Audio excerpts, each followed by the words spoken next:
He thought it was just another quiet night in the woods, until two silent twin girls appeared on his doorstep, soaked in rain, holding a photo of him they were never supposed to have. No names, no answers. Just one haunting clue. His past wasn't buried. It had found its way back home. If you're new to the channel, don't forget to subscribe and like this video, and let us know in the comments where in the world you're watching from. Now let's jump into the story. It was supposed to be a quiet evening in the hills of Oregon. The kind of evening Nolan Barrett had gotten used to. Just him, the sound of old trees swaying outside, and a radio that played more static than songs. Nolan lived alone in a small cabin on the edge of the woods. Once it had been a home filled with laughter and music. His wife Lena had passed away nearly a decade ago. His son Owen had grown up and moved to the city. Now the only things that kept Nolan company were his tools, a half-finished porch, swing, and the weight of the years he didn't talk about. The rain came fast that night, heavy and cold, like someone had tipped the sky over. Nolan was tightening a rusted bolt on the gate when he first heard it. Not thunder, not wind, but something softer. A cry. He paused, holding his breath. At first he thought it was the wind sneaking through the trees, but there it was again. A child's voice, trembling, lost. Without thinking, he grabbed his coat and flashlight and followed the sound. The mud clung to his boots as he made his way through the brush, down a narrow path where pine needles blanketed the ground. The flashlight flickered, but he kept moving. Then he saw them. Two little girls, no older than 6 or 7, huddled together under a twisted cedar tree. They were soaked to the skin, their hair stuck to their faces. One girl held the other close, shielding her with her small arms. Their eyes, wide and afraid, locked onto his. Nolan slowed his steps, careful not to startle them. He crouched down, speaking softly. "Hey there. Are you okay? Are you hurt?" No answer. He looked at them closely. Twins, maybe. The girl on the left had a small scrape on her cheek. The other kept her eyes down, face hidden against her sister's shoulder. "I live just up the road," Nolan said gently, pointing behind him. "You can come with me. I've got food, a warm fire." Still no reply. Then he noticed the small backpack beside them. It was wet and sagging. A corner of something stuck out from the zipper. Carefully, Nolan reached for it and pulled out a photograph. His breath caught in his throat. It was an old photo, faded, the edges curled. Water had smudged the ink, but the faces were still clear enough. Two girls. These girls, and behind them with his arm around a smiling woman stood Nolan, a younger version of him, 10, maybe 12 years ago. He stared at the photo, stunned. His memory raced. That woman. That smile. The curve of her jaw. Tess Morgan. Hadn't seen her in over a decade. She was a painter, a traveler, the kind of person who made the world feel bigger just by being in it. They had shared a summer, then a year. Then she left. A letter, a tearful goodbye, and silence. They never spoke again. He had tried to move on, told himself it was just one of those things. But here now, in the middle of a storm, were two children who looked like her, and they were holding a photo of him. Do you know who this is?" Nolan asked, holding the photo out gently. They tear. Older girl looked at it, then at him. She didn't nod. She didn't speak. But her tiny hand reached into her coat pocket and pulled something out. A silver necklace shaped like a leaf, with the initials TM carved into it. Tess Morgan. Nolan's heart beat faster. I think I knew your mom," he whispered. I think I might have loved her." The rain picked up, cold and sharp. The younger girl shivered. Without another word, Nolan shrugged off his coat and wrapped it around them both. Then, slowly, he scooped them into his arms. They didn't fight, they didn't cry anymore. They simply leaned into him as if they had been waiting for this moment. As Nolan carried them back to the cabin, his thoughts raced. Who had left them there? Why had they come to him? Had Tess Had she died? Or worse, had she sent them? Inside the cabin, the fire was still going.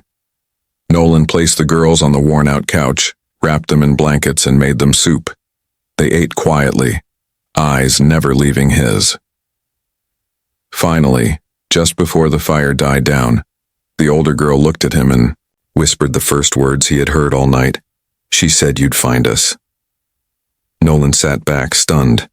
Outside, the storm raged on.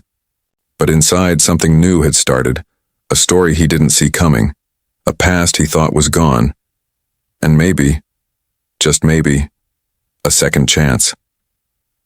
The rain had stopped by morning, but the sky stayed gray and heavy, like it hadn't decided whether to cry again or clear up. Inside Nolan Barrett's cabin, the fire had burned down to warm embers. The twins, still without names, were curled up under a patchwork quilt, asleep on the old sofa. One had her hand curled tightly around the other's, as if letting go meant being lost again. Nolan hadn't slept. He had spent the night sitting in his old armchair, staring into the fire and watching their small chests rise and fall. Every time he closed his eyes, the image of the photo flashed back. The two girls, the woman beside them, his own smiling face from a lifetime ago. Tess. He whispered her name like a question to the empty room. Could these girls really be her daughters? Could they be his? When the sun peeked through the clouds for the first time in 2 days, the younger twin stirred. She sat up slowly, blinking at the soft light in the room. Her hair was tangled, her cheeks still pale, but her eyes held something new. Calm. "Hey there," Nolan said softly, careful not to scare her. "Sleep all right?" She didn't answer. She looked at him, then turned to her sister, still fast asleep. She climbed off the couch and padded across the wooden floor, bare feet quiet as whispers. Nolan stood slowly. "I made oatmeal," he said. "It's not exciting, but it's warm." She gave a small nod. It was the first response he'd seen, from either of them. He set a bowl on the kitchen table and watched as she climbed up onto the chair. She picked up the spoon and ate carefully, like someone used to going hungry. Nolan didn't ask questions. He just sat nearby and poured himself a cup of coffee with shaking hands. After a few minutes, the second girl appeared in the doorway. Her hair was tied back with one of Nolan's old bandanas, knotted crookedly, probably by her sister. She looked small and wary, like a kitten fresh out of the rain. "You hungry?" Nolan asked. She didn't speak, just nodded once, then sat beside her sister. No words were exchanged, but something passed between them, something only twins seemed to understand. As they ate, Nolan watched closely. Every move, every glance, told him a little more. The older one, the one who hadn't spoken, watched everything. Her eyes scanned the room constantly, alert and measuring. The younger one was the braver one, but only just. "I don't know your names," Nolan said gently. "Can you tell me?" Silence. He didn't push. After breakfast, he gave them crayons and paper from an old drawer. At first they hesitated. Then, slowly, they began to draw. Hours passed. The girls didn't ask for anything, didn't wander. They stayed close to each other and close to the fire. Nolan went about his chores, chopping wood and fixing a broken step on the porch, but his mind never left the house. By early afternoon, Clara dropped by. She was Nolan's neighbor, a retired nurse who still did house calls and check-ins. She had known Nolan since before Lena died and had always treated him like a stubborn little brother. She didn't knock. She never did. Well, she said, stepping into the kitchen with a basket of bread. "I heard someone left their gate open last night and let 2 angels fall right into your lap." Nolan gave a tired smile. "Something like that." Clara's eyes softened when she saw the girls. "Sweethearts," she said gently, kneeling beside them. "You two okay?" They looked at her, curious but not scared. "Where'd they come from?" she asked Nolan quietly. "They had a photo of me," he replied, "and a necklace with Tess Morgan's initials." Clara's brow lifted. Tess? The painter? He nodded. I haven't seen her in 12 years. Thought she moved overseas. Clara looked back at the girls. They your daughters? I don't know. But I can't send them away. She smiled. Didn't think you would. Clara examined the girls. No cuts, no bruises beyond the scrape on the older one's cheek. They look healthy, tired but strong. I'll see if any shelters or homes nearby reported someone missing. Thank you, Nolan said. That night, as the fire crackled again, Nolan sat near the girls. The younger one handed him a drawing. It was simple. Stick figures under a tree, a cabin behind them, and a big sun overhead. Nolan smiled. Did you draw this? He asked. She nodded. He looked closer. There were 2 little girls, a tall man beside them, and a woman's figure drawn in the sky surrounded by stars. Tess, he whispered. The older twin, who hadn't said a word since they arrived, placed her hand on the drawing, then gently on Nolan's arm. It was the first time she'd touched him. He didn't move. He just let the warmth of her small hand settle over his heart. Something had shifted. No longer strangers, but not quite a family. Not yet. But maybe. Just maybe. They were getting there. By the 3rd morning, the rain had gone and the sun returned, spilling soft light through the trees around Nolan Barrett's cabin. The ground was still wet, the grass shiny with dew, and the air smelled like pine and new beginnings. Inside, the girls sat at the table drawing while Nolan made pancakes, something he hadn't done since his son left for college. It felt strange the way his kitchen had come back to life so quickly. 2 plates set out, little feet swinging under the chairs, the sound of crayons scraping paper. He couldn't shake the feeling that the girls had brought something with them. Not just questions, but a kind of quiet magic. A reminder of a past he hadn't dared revisit, a past with Tess. Later that day, Clara returned. I made a few calls, she said, walking in without knocking, as always. No missing twins reported in the area. No recent drop-offs at shelters either. Nolan rubbed the back of his neck, uneasy. Then where did they come from? Clara glanced at the girls, still drawing. I don't know, Nolan, but I think you should talk to someone who might. That's when she mentioned a name Nolan hadn't heard in years. Gareth Miles. Remember him? Nolan's eyes widened. Tess's old friend, the guitar player, Clara. Nodded. He's still in town, lives over by the river. He used to know her better than anyone. Later that afternoon, Nolan found himself standing on Gareth's porch. The place hadn't changed much, still scattered with flower pots and wind chimes, the air filled with the smell of paint thinner and tobacco. Gareth opened the door slowly, eyes tired but alert. Well, if it isn't Barrett, you're about a decade late for the band reunion. Nolan gave a tired smile. I need to ask you something, about Tess. That got Gareth's full attention. He stepped aside, letting Nolan in. They sat in the cluttered living room surrounded by old records and framed concert posters. Gareth poured coffee, black and strong. I haven't heard her name in a long time, he said. Figured she was gone for good. That's what I thought too, Nolan said quietly. But 2 little girls showed up at my cabin. No one knows who they are, but they had a photo of me and Tess, and a necklace with her initials. Gareth leaned forward. Twins? Nolan nodded. Gareth sighed, rubbing his face. Tess told me. Once she was pregnant, we lost touch after that. She went overseas to do some teaching, then silence, no calls, no letters. I thought maybe she didn't want to be found. Nolan's voice dropped. Why didn't she tell me? Gareth got up and walked to an old box near the bookshelf. He pulled out a small stack of yellowed envelopes. These were sent back to me years ago, Gareth said.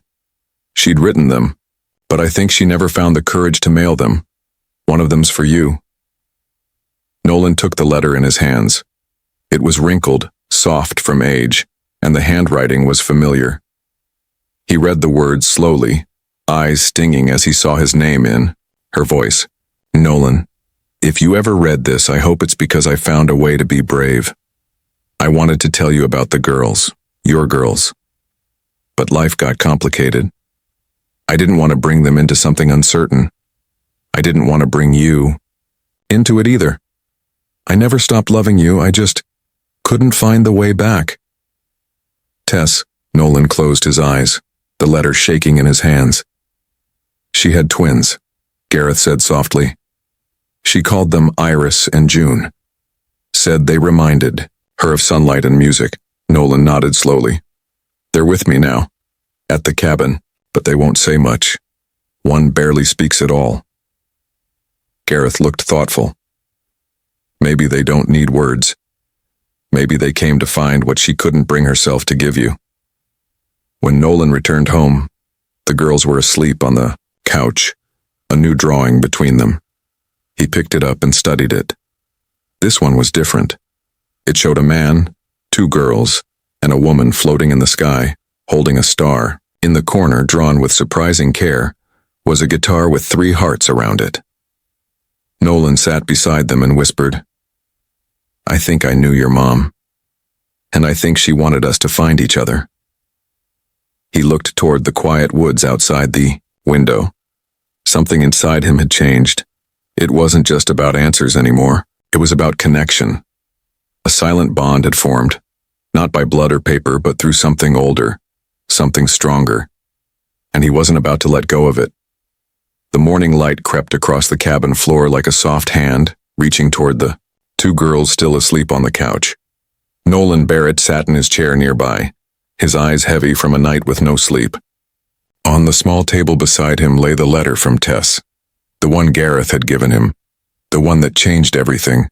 He had reread it so many times, he knew the words by heart. Your girls. I wanted to tell you, but life got complicated. He, too, looked at the girls, Iris and June, and wondered how someone so small could carry so much silence. They had begun to trust him, yes. They ate with him, sat near him, handed him their drawings. But there were still no full sentences, no clear answers, only gestures, looks, and the art they left like breadcrumbs. But this morning would change things. Nolan reached into a dusty closet in the back of the cabin.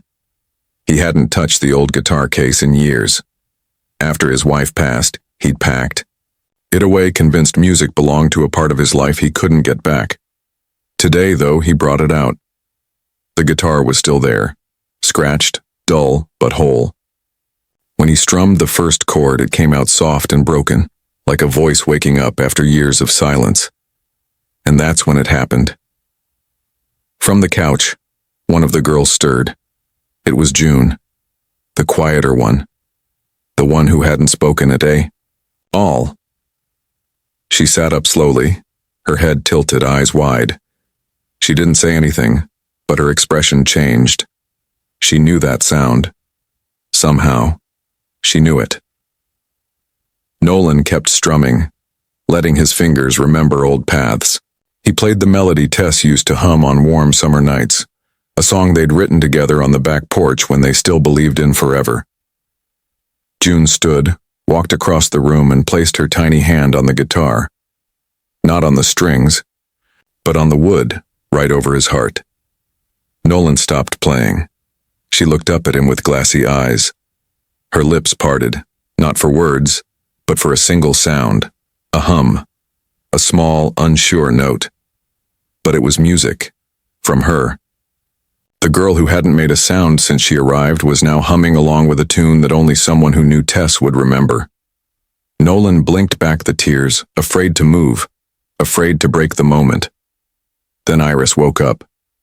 She saw her sister, standing by the guitar, and hurried over. She didn't speak either. Instead, she leaned into Nolan's side and reached for the locket still hanging from her sister's neck. She opened it.